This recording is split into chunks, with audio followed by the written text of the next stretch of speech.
Bismillahirrahmanirrahim. Teman-teman, kita kembali lagi bertemu di materi kedua untuk pelajaran Nahwu di tahun ajaran baru ini, tahun ajaran 2020-2021. Setelah di pertemuan pertama kemarin kita membahas sedikit tentang Muqaddimah ilmu Nahwu. Nah, Ibu waktu itu sudah jelaskan apa itu ilmu Nahwu, penemunya siapa. Kita juga sudah bahas mazhab terkenal yang ada di ilmu Nahwu. Nah, selanjutnya di pertemuan ini kita akan bahas langsung materi pertama yang merupakan materi awal dasar Nahwu yang akan kita pelajari secara lebih lengkapnya nanti. Kayak di sini Ibu akan mulai menjelaskan materi yang judulnya adalah kalamun. Nah, di sini kalian bisa lihat ada istilah al-kalam. Nah, sebelumnya kita akan bahas terlebih dahulu muqaddimah untuk pembelajaran dengan judul kalam. Nah, di sini Ibu sudah tuliskan apabila kalian mengetahui kata di dalam bahasa Indonesia itu, maka bahasa Arabnya adalah kalimat. Jadi jangan sampai tertukar ya teman-teman.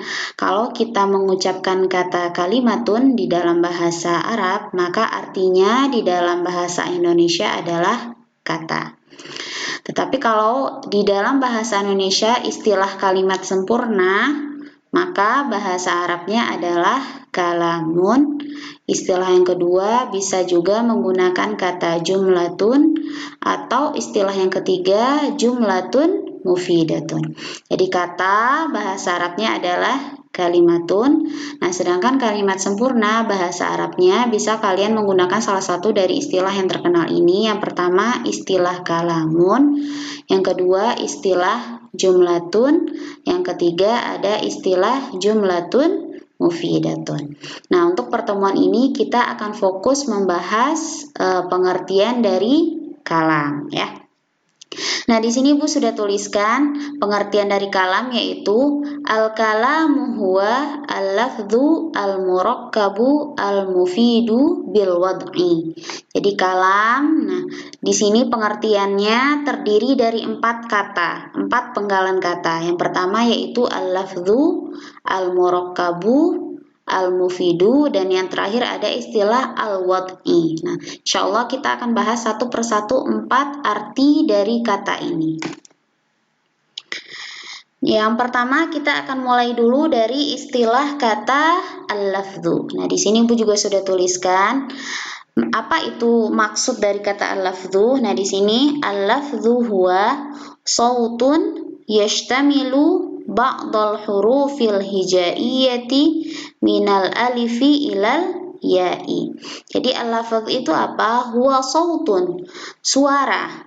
Jadi lafadz itu adalah suara yashtamilu ba'dal hurufil hijaiyah, yang mengandung beberapa huruf hijaiyah. Jadi apabila kita mengartikan kata lafadz ini sebenarnya cukup sampai kata saut saja ya teman-teman. Tapi di sini Ibu jelaskan lebih rinci supaya kalian bisa lebih mudah memahami. Jadi al-lafdhu ini dia adalah suara yang terdiri dari beberapa huruf hijaiyah dari alif sampai huruf ya. Jadi maksud dari kata al-lafdhu ini adalah intinya kita harus mengeluarkan suara. Jadi tidak boleh hanya sekedar isyarat saja. Nah, lafadz adalah syarat pertama untuk membuat kalimat sempurna, yaitu harus berupa suara atau kita harus mengeluarkan suara, yang mana suara tersebut adalah gabungan beberapa huruf hijaiyah yang terdiri dari alif sampai huruf ya, seperti itu. Nah, yang kedua tadi setelah kata al-lafdhu ada kata kedua yang berupa al-murakkabu. Nah, apa itu al-murakkabu? Nah, di sini Bu sudah tuliskan pengertian dari al-murakkabu adalah al-murakkabu huwa an yakuna muallafan min kalimataini au aktsar. Jadi al-murakkab itu arti harfiahnya adalah tersusun, teman-teman. Jadi apa ini maksud dengan kata murakkab? Apa itu tersusun? Jadi an yakuna mu'allafan, kalimat yang akan kita gunakan tersebut tersusun min kalimataini au aktsar, terdiri atau tersusun dari 2 kata atau lebih. Jadi kalimat sempurna itu akan dianggap benar-benar sempurna kalau kita minimal harus menggunakan 2 kata, tapi boleh lebih ya. Jadi kalam tadi syarat yang pertama harus al-lafdhu, harus mengeluarkan suara. Yang kedua harus al-murakkab, tersusun dari dua kata atau lebih. Nah, lanjut kita akan masuk ke istilah yang ketiga, yaitu istilah kata al-mufid. Nah, al-mufid itu sendiri teman-teman arti harfiahnya adalah memiliki faidah ya. Tapi memiliki faidah yang seperti apa? Nah, kita akan bahas di pengertian lengkapnya. Al-mufidu huwa an yahsuna sukutul mutakallimi alaihi bihaitsu la yantaziru as-sami'u syai'an akhara. Jadi al-mufid atau berfaidah itu maksudnya apa? An yahsuna sukutul mutakallimi alaihi. Ketika pembicara sudah boleh diam. Maksudnya sudah boleh diam apa? Bihaitsu la yantaziru as-sami'u syai'an akhar. Karena pendengar tidak lagi menunggu lanjutan perkataan kita. Maksudnya apa? Jadi perkataan kita itu sudah sempurna atau sudah lengkap sehingga sudah tidak menggantung, seperti itu. Jadi ketika kita berbicara, pendengar sudah tidak memiliki pertanyaan apapun lagi tentang penjelasan yang baru kita sampaikan. Jadi maksud dari al-mufid ini adalah kalimat kita sudah sempurna, sudah memiliki faidah yang lengkap, sehingga kita sudah bisa diam. Kita tidak usah melanjutkan lagi penjelasan yang sudah kita sampaikan. Jadi pendengar sudah tidak menunggu lagi lanjutan dari ucapan kita, seperti itu. Jadi intinya mufid ini adalah kalimat kita sempurna dan tidak menggantung ya. Dan itu adalah syarat ketiga dari kalam tadi ya.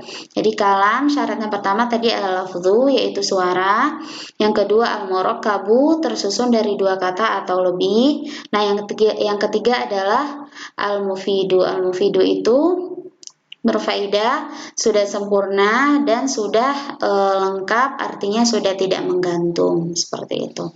Nah, istilah yang terakhir tadi ada kata bil wad'i. Nah, apa itu bil wad'i? Nah, di sini Ibu sudah tuliskan pengertiannya. Al wad'u huwa an takunal alfadhu musta'malatan fi kalamil Arab. Jadi al wad'u itu maksudnya apa? Antakunal alfaz, jadi kata-kata yang kita gunakan musta'malatan fi kalamil Arab, yang memang biasa dipakai oleh orang Arab. Jadi teman-teman, karena kita membahas nahwu itu pasti membahas bahasa Arab ya teman-teman. Jadi maksudnya di sini kalau kita ingin membuat kalimat sempurna di dalam bahasa Arab, maka kata-kata yang kita gunakan harus memang kata-kata yang biasa orang Arab gunakan, seperti itu. Jadi kita tidak boleh menggunakan bahasa-bahasa yang maknanya asing atau yang memang jarang mereka gunakan walaupun itu susunannya benar, seperti itu. Jadi al-wad'u adalah kata-kata yang kita gunakan musta'malatan fi kalamil Arab, yang memang biasa mereka pakai, familiar oleh mereka kata-kata yang kita gunakan sehingga mereka bisa mudah memahami, seperti itu. Nah, jadi di sini ada 4 syarat kalam. Al-lafdhu adalah suara, al-murakkabu tersusun dari dua kata atau lebih, al-mufidu sudah sempurna dan tidak menggantung, al-wad'u di sini adalah kita menggunakan bahasa yang memang mudah dipahami dan memang kita menggunakan kata-kata yang biasa dipakai oleh orang Arab dalam menjelaskan sesuatu, seperti itu. Jadi kalau kalian ingin membuat kalimat yang sempurna, maka kalian harus memenuhi 4 syarat ini, dan itu sudah dituangkan dalam pengertian kata al-kalam. Al-kalamu huwa al-lafdhu al-murakkabu al-mufidu bil wad'i. Nah, di sini Ibu sudah contohkan kalimat sempurna yang memang sudah memenuhi syarat yang 4 itu. Al-mithal, al-qalamu alal maktabi. Pena di atas meja. Nah, bisa kalian perhatikan al-qalamu alal maktabi. Ibu sudah ucapkan, Ibu sudah mengeluarkan suara ketika membahas kalimat ini. Maka syarat pertama sudah terpenuhi, yaitu al-lafdhu. Nah, syarat yang kedua tadi ada kata al-murakkabu, artinya yang terdiri dari dua kata atau lebih. Nah, di kalimat ini Ibu sudah menggunakan 3 kata ya, yaitu kata al-qalam, kata ala, dan kata al-maktab. Nah, yang ketiga kalimat ini juga sudah bisa difahami, maknanya sudah lengkap, tetap dan tidak menggantung. Jadi sudah bisa dianggap mufid ya. Nah, syarat yang keempat tadi ada kata bil wad'i, yaitu kata-katanya harus yang mudah difahami, kita tidak menggunakan istilah-istilah asing. Nah, untuk kata kolam, ala dan maktab itu sudah kata yang sangat sederhana sekali, tidak menggunakan bahasa yang sulit atau istilah yang asing dan aneh gitu ya. Jadi memang sudah melengkapi 4 syarat yang kita sebutkan tadi, maka al-qalamu alal maktabi sudah disebut kalam atau jumlah mufidah, jumlah yang sempurna, kalimat yang sempurna yang mudah difahami oleh orang lain. Nah, di sini Ibu juga contohkan kata-kata yang memang tidak memenuhi syarat untuk menjadi kalimat sempurna. Al-amtsilatul lati lam tastawfi asyurut. Contoh-contoh yang belum memenuhi syarat untuk menjadi kalimat sempurna. Nah, yang pertama di sini Ibu contohkan hazzur ra'si. Hazzu itu artinya menganggukkan, ar-ra's itu artinya kepala. Jadi ketika kalian hanya menganggukkan kepala, hanya merupakan isyarat saja, maka itu tidak berupa kalam karena dia tidak mengeluarkan suara, sedangkan suara atau berbicara tadi adalah syarat pertama dari al-kalam. Nah, kata yang kedua di sini ada kata al-qamisu, sebuah baju. Nah, di sini al-qamisu juga bukan merupakan kalimat yang sempurna karena kalimat ini hanya terdiri dari satu kata saja. Maka itu bukanlah kalimat yang sempurna. Jadi kurang syarat di kata al-murakkab karena kalimat sempurna harus minimal terdiri dari 2 kata dan boleh lebih. Nah, di sini contoh yang ketiga ada kata Madinatu Jakarta, kota Jakarta. Nah, di sini kalian lihat di sini sudah terdiri dari 2 kata tetapi masih menggantung karena tidak ada kelanjutan penjelasan tentang kota Jakarta tersebut. Ada apa dengan kota Jakarta? Kenapa kota Jakarta? Tidak dijelaskan lebih lanjut. Maka Madinatu Jakarta walaupun sudah terdiri dari 2 kata tetapi masih menggantung, maka itu juga belum bisa disebut sebagai kalimat yang sempurna. Nah, untuk contoh yang keempat di sini Bu sudah tuliskan berbunyi zahaba Hasanun ila. Hasan telah pergi ke. Nah, di sini kalimatnya juga sangat jelas sekali kalau ini masih menggantung ya. Karena kita tidak jelaskan Hasan itu pergi kemana. Nah, jadi kalimat ini masih berada setengahnya ya dari kalimat sempurna. Nah, di sini walaupun zahaba Hasanun ila ini sudah terdiri dari 3 kata, tetapi karena dia masih menggantung, maka juga belum disebut kalimat sempurna. Nah, insya Allah dengan contoh-contoh ini kalian sudah bisa memahami bagaimana cara membuat kalimat sempurna dan bagaimana contoh kata-kata yang memang sudah memenuhi syarat tetapi hanya separuhnya. Jadi ada yang memenuhi 2 syarat saja, 2-nya tidak, seperti itu.